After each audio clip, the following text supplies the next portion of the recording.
Well, I first got into music. It's always good to have props.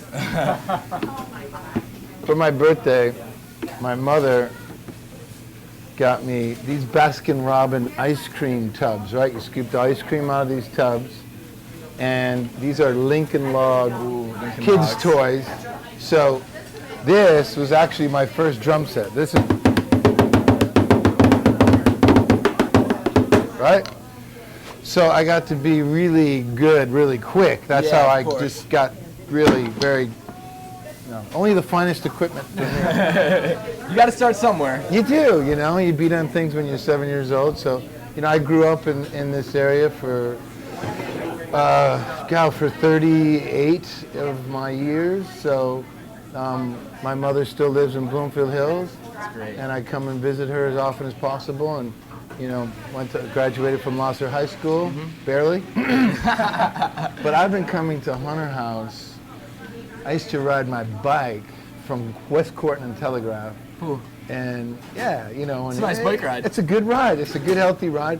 And I would come here and, these hamburgers are just awesome. They're just incredible. There's something about them. I don't know, and I don't know what it is. There is a secret ingredient in the Hunter House hamburger. I don't know what they do, but it's and I travel quite a bit. I get around. Believe it. I get around a little bit, and I do like my hamburgers.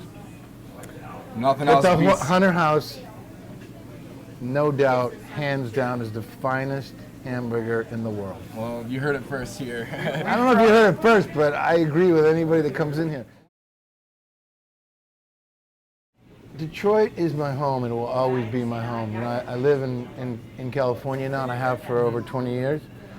But, I just have such an affinity for this place. And being a musician, often when I travel and people ask me about, well, how did you get started and all that, and feel so grateful and fortunate to be able to say that I'm from Detroit, because there's such a rich musical history in Michigan music and Detroit for sure.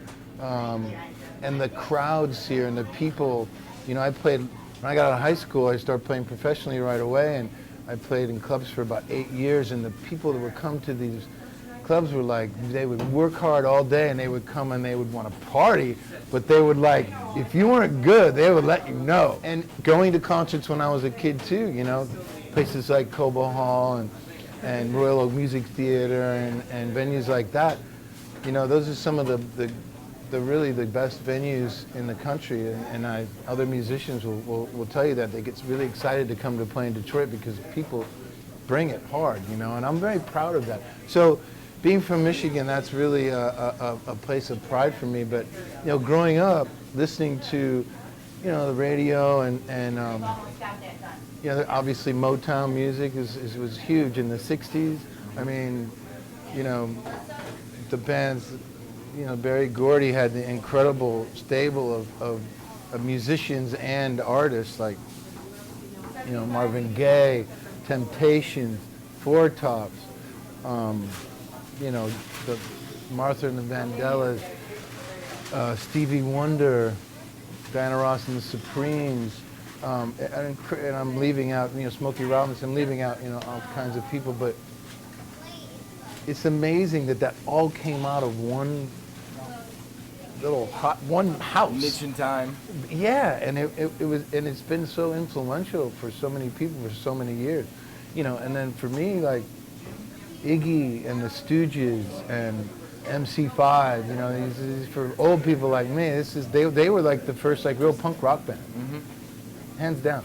And then of course through the '70s you had like Bob Seger and Ted Nugent were very popular, the Rockets.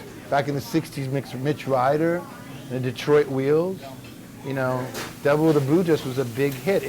Detroit has really, and it's that real kind of no bullshit rock and roll, It's not like, Alice Cooper was here for a while. You could be crazy and the more committed you were about your music, the more the Detroit people appreciated it. Detroit was such an important city, and an industrial boom of a city early on. You know, obviously with the the big three in the cars, and you know, out of that came lots of great things, and music being one of them.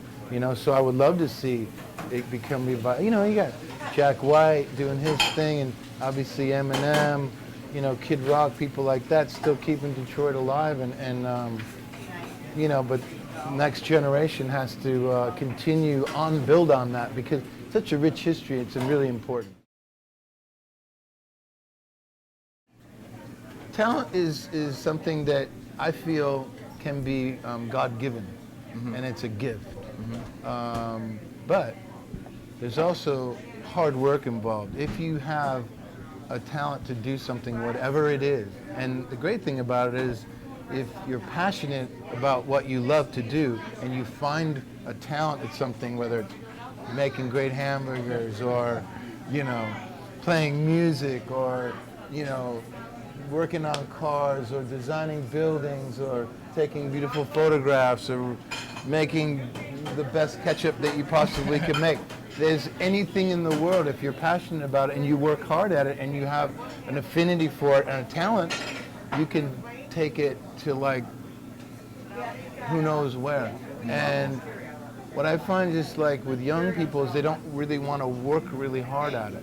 They want to kind of like take shortcuts, and how can I, you know, it's too much reality television or something. Those people don't have talent to me. But if you really love what you do and you find your passion early on in life, which I did with the drums at 7 years old, you know, you just do it because you love it. And if you love it and you're honest and you play from your heart, people will pick up on that and they'll appreciate that. And whatever your talent is, work hard at it and you can be successful.